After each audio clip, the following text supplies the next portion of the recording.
ایک ایسی ضمیر پائی جا رہی ہو، اس مشتمل ہو ایسی ضمیر پر کہ جو پلٹ رہی ہو خبر کی طرف، تو ظاہر سی بات ہے مرجع ضمیر سے پہلے ہوتا ہے.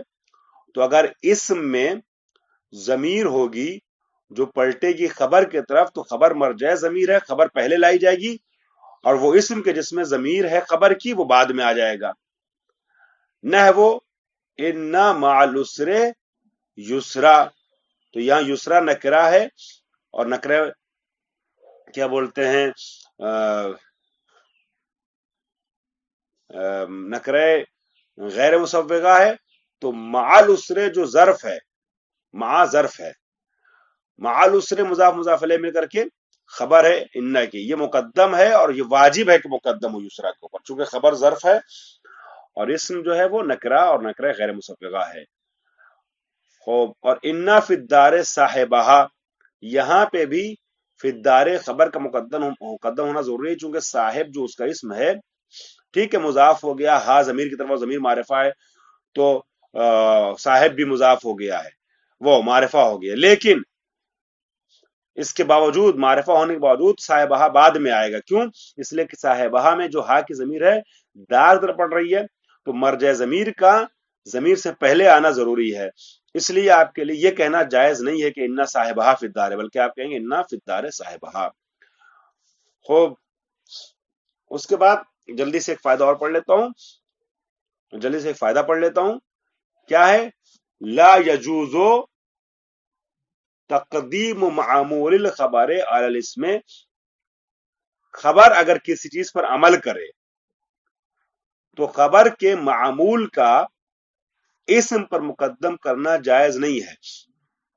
فلا تقول، پس آپ یہ نہیں کہہ سکتے ان الاعراض النمامہ ممزق،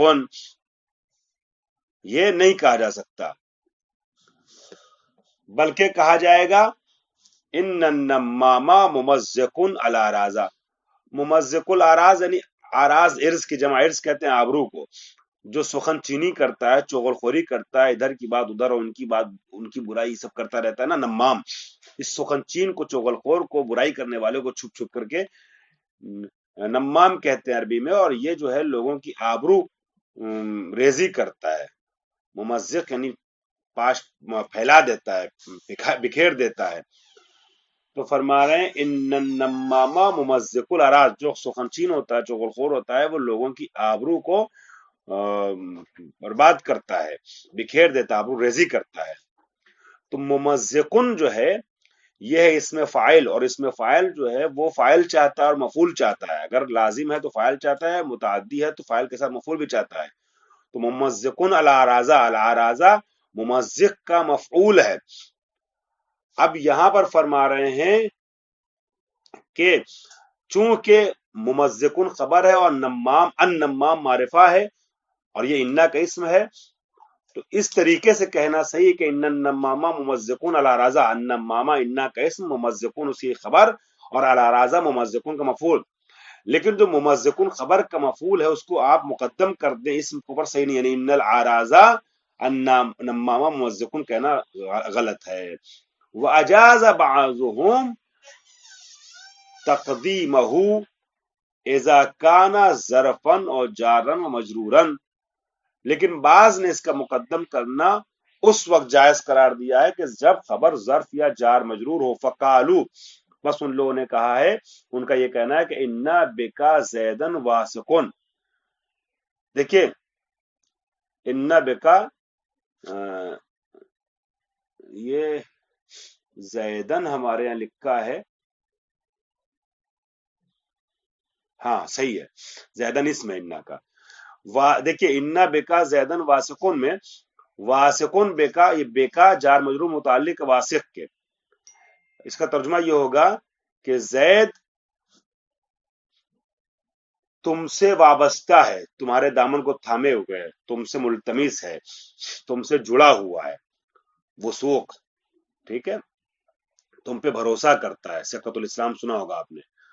تو زید وابستہ تم سے، تو بکا یعنی تم سے، واسقن وابستہ ہے. وہ اعتماد کرتا ہے تمہارے اوپر. تو بیکا متعلق ہے کس کے؟ واسق کے. جو جار مجرور کا ظرف کا معنی مکمل کرے وہی اس کا متعلق ہوتا ہے. تو بیکا جار مجرور متعلق ہے واسق کے، واسق متعلق ہے بیکا کا. زیدن اس کا اسم انا کا.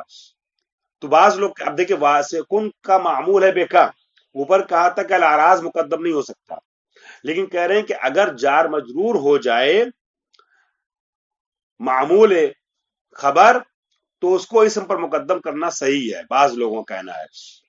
جیسے کہ اس مثال میں زیدن اسم ہے مگر اس کے اوپر واسقن کا معمول مقدم ہے بیکا. کیوں مقدم ہے؟ اس لیے کہ یہ بیکا معمول تو ہے واسق کا مگر ظرف ہے، جار مجرور ہے. وَإِنَّ هِنْدٌ وَإِنَّ عِنْدَكَ زَيْدًا مُقِيمٌ. عندکا تمہارے پاس کا معنی کس نے مکمل کیا؟ مقیمون نے. جو معنی کو مکمل کرے وہی متعلق ہوتا ہے ظرف اور جار مجرور کا. تو پہلی مثال جو ہے جار مجرور کی تھی، دوسری مثال ظرف کی ہے. عندکا تمہارے پاس مقیمون، مقیم ہے کون؟ زید. تو مقیمون کے متعلق ہے عندکا، عندکا کا معمول جو ہے وہ مقیم ہے، اور مقیم ہے خبر کا عندکا کا عامل مقیم ہے، عندکا معمول ہے مقیم کا. تو مقیم جو خبر ہے اس کا معمول عندکا زیدن اسم پر مقدم ہے، یہ جائز ہے، بہت سے لوگوں کا کہنا ہے. واخر دعوانا الحمدللہ رب العالمین. انشاءاللہ مسئلہ نمبر 282 کو اگلے درس میں بیان کریں گے. امید کرتا ہوں کہ آج کا درس آپ لوگوں تک پہنچ گیا ہوگا، اور کم پڑھایا ہے، میں نے بتایا میں سفر میں